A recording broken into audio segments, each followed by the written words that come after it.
My daughter uninvited me between the salad and the bread. Not at home, not privately. At a restaurant called Avalon, on the 14th floor of a building downtown, where her company occupied the top 3 floors, and where the waiters knew her name, because she ate there 3 times a week, because eating there 3 times a week was the kind of thing that people who had been recently promoted to senior vice president did to communicate that they belonged on the 14th floor. We were at a table by the window. She had invited me to lunch to discuss the promotion party happening Friday evening. 200 people, catered, the main conference hall, a curated celebration of my daughter Catherine's achievement. Catherine was 44 years old. She had my cheekbones and her father's particular precise way of organizing every surface around her so that it communicated exactly what she wanted. She was wearing a silk blouse that cost more than my monthly grocery bill and eating a $27 salad and looking at me with the expression I had come to think of as the assessment face. The face that looked at things and decided whether they fit. Between the salad and the bread, she set her fork down. She said, "Mom, I think it might be better if you did not come Friday." I set my fork down. She said, "It is going to be very corporate, very formal, senior leadership, board members." She paused. She said, "I need it to go perfectly, and I am worried that you might not be comfortable in that environment." I said, "Catherine, what exactly are you worried about?" She looked at the middle distance that people look at when they are building toward the thing they have decided to say. She said, "You do not fit the image, Mom. The consignment shop dress, the way you talk about the farm, the way you ask people what they had for dinner." She said, "You are an embarrassment." The restaurant continued around us. The waiters moved, the glasses clinked, the 14th floor view remained where it was. I picked up my napkin, I folded it, I placed it beside my plate. I said, "All right, Catherine, I will not come Friday." She blinked. She had prepared for resistance. She had not prepared for all right. I stood up. I said lunch was lovely, the salad is very good here. I left. I took the elevator down 14 floors. I walked through the lobby. I stepped onto the sidewalk. October air, cool, clean, and I thought about the empty chair. The chair I was supposed to be sitting in Friday evening. The chair that was going to be empty because my daughter had decided the woman who was supposed to sit in it did not fit the image. I thought about what was going to happen when a particular question was asked that my daughter did not know was coming. A question that was going to reveal something about that empty chair that would change the meaning of the evening for every person in that room. Now let me tell you who I am. Because my daughter apparently forgot. My name is Helen Ruth Calloway. I am 71 years old. I grew up on a farm in southern Ohio. I left at 18 on a scholarship I earned by writing an essay about what soil taught me about patience. I studied chemistry. I spent 14 years at a chemical company learning what institutions are made of the way I had learned what soil was made of, by paying attention, by understanding that the thing you are looking at is always made of smaller things and that the smaller things are where the power actually lives. I left at 36. Started my own consulting firm, Environmental Chemistry, built it over 20 years from a desk in my kitchen to a staff of 14, to a client list that included the state government and 2 federal agencies, sold the firm at 56. The sale was significant, not headline-making, the particular quiet significant that comes from being right about things for 2 decades, and then I did something with that money. I funded a department, not a scholarship, not a plaque, an entire department at my alma mater, the Department of Environmental Sciences, which did not exist before I created it. I funded the faculty positions, the laboratory equipment, the research grants, the fellowship program that brought 12 graduate students per year. I specified anonymity because anonymity was how I did things, the way soil does things, underground, invisible, holding up everything visible without needing to be seen. The department had been operating for 15 years. My daughter Catherine worked at the company that was the department's primary corporate partner. She had been promoted to Senior Vice President of Environmental Compliance at a company that maintained its environmental compliance program through a partnership with a department that existed because her mother had funded it. Catherine knew in a general way that I had donated to the university. I had mentioned it once at Thanksgiving years ago. She had said, "That is nice, Mom," and asked her brother to pass the gravy. She did not know the scale. She did not know that the department her company partnered with existed because of me. She did not know that the research her company relied on came from laboratories I had equipped. She did not know she was standing on me, but someone at that party did. His name was Arthur Chen, 53 years old, the new CEO of Catherine's company, appointed 4 months ago. He had come from the university where he had been Dean of the College of Sciences for 7 years, the college that housed my department. Arthur Chen knew exactly who I was. He had seen my name on the internal records. He had called me twice over the years to thank me. Arthur Chen was going to be at the promotion party. Catherine did not know that Arthur Chen knew who I was. I did not tell her, not because I was planning revenge, because telling her would have been negotiating. A mother who uses leverage on her children to secure an invitation has misunderstood what motherhood is for. I let the empty chair do the talking. Friday evening, I was not at the promotion party. I was at my sister Dorothy's kitchen table. Dorothy, who was 68 and who had made pot roast, the kind that takes 3 hours and fills the house with the particular smell that says someone is being fed and the feeding is an act of love. We were eating. My phone was on the counter. It started buzzing at 7:45. I did not look at it. Dorothy said, "Your phone." I said, "I know. The pot roast deserves my full attention. It has been cooking for 3 hours. We ate. By 8:15, the phone had buzzed 9 times, texts and calls, the particular accelerating frequency of a phone receiving information about something happening somewhere else. I finished the pot roast, washed the dishes, dried them. At 8:30, I picked up my phone. The first text was from my niece Barbara, who worked at Catherine's company. It said, "Aunt Helen, something happened at the party. Call me." The third text was from a number I did not recognize. A professor in the Department of Environmental Sciences thanking me because Dr. Chen had mentioned my name that evening. The fourth text was from Catherine. 2 words, no punctuation. "Mom, call me." I made tea first. Then I called Barbara. She answered breathless. She said the party was going fine. Catherine got a standing ovation. Everything was curated and perfect. And then Arthur Chen stood up.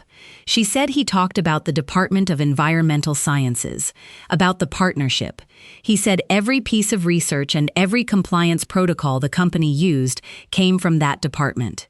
She said, and then he said, "Has anyone in this room actually met the person who funded that entire department?" She said 200 people. Dead silent. She said he looked at the seating chart. He looked at table 1, and he said, "I see there is an empty chair." That chair was reserved for Helen Calloway.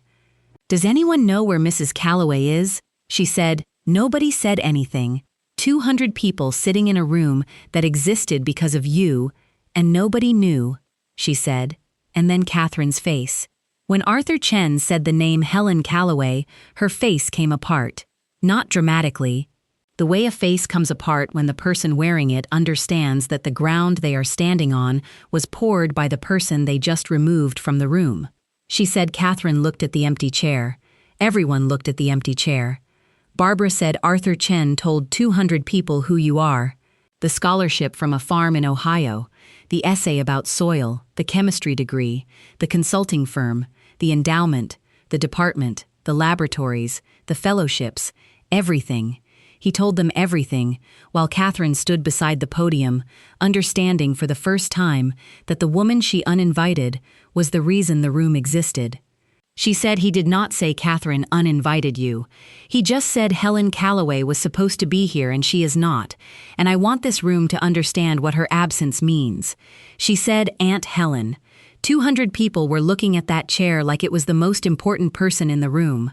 Because it was. The phone rang 11 minutes later. Catherine. She was crying.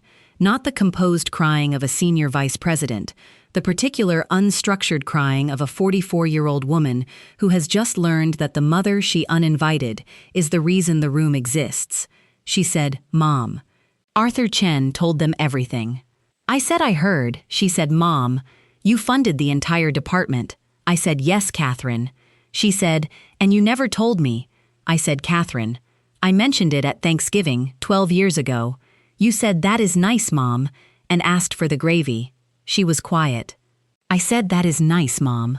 The particular dismissive shorthand of a child who has stopped seeing their parent as a full person and started seeing them as a fixture, something that is always there and that can be occasionally uninvited from important events because it does not fit the image. She said, "Mom, I called you an embarrassment." I said, "Yes, you did." She said, "While sitting in a building that partners with a department that you created." I said, "Yes." She was quiet for a long moment. She said, "Mom, how far does the connection go?"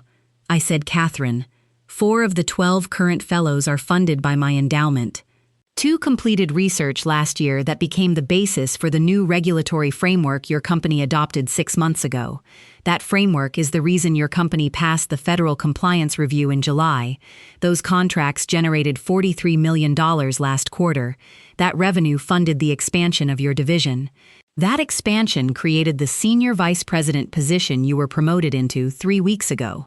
I paused. I said, "Your promotion is connected to me, Catherine." "Not directly, in the way that soil is connected to the tree that grows from it. You cannot see the soil when you look at the tree. But the tree does not exist without it, and the tree should probably not uninvite the soil from its celebration." She made a sound that was not a word, the sound that happens before words when something is too large for language. She said, "Mom, I need to see you." I said, "Catherine, not tonight. I am at Dorothy's house. I am in my bathrobe. I have eaten pot roast and I am drinking tea, and I am having the kind of evening that does not cost $27. And that is exactly the kind of evening a woman from a farm in southern Ohio has after she has been told by her daughter that she is an embarrassment." I said, "Dorothy's kitchen table thinks I am exactly enough." She said, "Mom, I was wrong." I said, "Yes, Catherine, you were wrong. And being wrong is not fatal. Being wrong is what happens when a person has been moving so fast they forget to look down at what they are standing on. You forgot to look down. You looked up. At the 14th floor, at the silk blouse, at the image. You looked up, and you forgot that underneath all of it, underneath the promotion and the party and the 200 people and the standing ovation, underneath all of it was soil. And the soil was me. She said, "Mom, what do I do?" I said, "You go home tonight. Take off the silk blouse. Sit at your kitchen table. Not the one at Avalon, your real table. The one I bought you when you moved into your first apartment. The one from the consignment shop. The one you were embarrassed by when your friends came over because it was not new and it did not match." She said, "Mom, I still have that table. It is in the breakfast nook." I said, "I know you kept it. Because underneath everything, Catherine, underneath the 14th floor and the assessment face, there is a girl who sat at a kitchen table and watched her mother work, and who thought her mother was the most powerful person in the world. That girl kept the table. That girl is still in there." She said, "Mom, next month, Thanksgiving, will you come?" I said, "To the 14th floor." She said, "No, to my house, the consignment shop table. I want to make pot roast." She paused. She said, "I do not know how to make pot roast, Mom." I said, "I know you do not, Catherine." She said, "Will you teach me?" I looked at Dorothy across the table, Dorothy whose almost smile was becoming an actual smile. I said, "Catherine, I will teach you. I have been wanting to teach you for 44 years. You just never asked." She said, "I am asking now." I said, "Then I will be there." She said, "Mom, the dress, the navy blue one, from the consignment shop. Wear it to Thanksgiving. I want to see it." I said, "Catherine, it is a $47 dress. It is not silk. It does not fit the image." She said, "Mom, you are the image." I pressed my hand against my mouth. She said, "I am sorry, Mom." I said, "I know, Catherine." She said, "The empty chair." I said, "What about it?" She said, "Everyone looked at it. When Arthur said your name, 200 people, and I looked at it too, and I saw what I did. The empty chair was the shape of it, Mom, the shape of a daughter who removed her mother from a room where her mother was the most important person." She said the chair was the loudest thing in the room. I said, "Empty chairs always are, Catherine." She said, "I love you, Mom." I said, "I love you too, Catherine." I loved you when you were 6 and thought I was the most powerful person in the world. I loved you when you were 44 and told me I was an embarrassment. I loved you at both of those tables, because loving you was never conditional on which table we were sitting at. Loving you was the soil, and the soil does not have conditions. The soil just holds. She said goodnight, Mom. I said goodnight, sweetheart. I hung up. I set the phone on Dorothy's counter. Dorothy poured me more tea without asking. Dorothy said Mom would have loved this. I said Mom would have said the salad was overpriced. Dorothy laughed, a real laugh. I said, and she would have said the pot roast was better. Dorothy said the pot roast is always better. I sat at Dorothy's kitchen table for another hour, alone, in the particular beautiful silence of a house that was not mine, and a table that was not mine, and a cup that was mine, and an evening that was entirely mine. I thought about the empty chair, about 200 people looking at it, about Arthur Chen telling a room full of people who I was, while my daughter stood beside him, understanding that the woman she uninvited was the foundation she was standing on. The chair had done all the talking. I had not said a word. I had not confronted Catherine. I had not stood in a room and demanded recognition. I had simply not been there, and the not being there had been louder than any speech. Dorothy went to bed at 10. She hugged me in the hallway. She said, Helen, you grew a department from nothing, the way Mom grew tomatoes. I said, the principle is the same, Dorothy. You put something in the ground, you tend it, you wait, and eventually it is bigger than you are. She said, and then your daughter uninvites you from the harvest. I said, and then the harvest introduces itself to the room without you, and every person at every table understands what it lost. She went to bed. I sat in the kitchen, alone, in my bathrobe, with tea, and the particular contentment of a 71-year-old woman who had been told she was an embarrassment at lunch and who was now sitting in perfect peace at her sister's kitchen table, knowing that 200 people had spent the evening looking at an empty chair and understanding that the woman who should have been in it was the reason any of them were in the room. I thought about the dress, navy blue, $47, waiting for Thanksgiving, waiting for the consignment shop table in Catherine's breakfast nook, waiting for the pot roast Catherine was going to learn to make because her mother was going to teach her. The phone did not ring again. The evening was mine.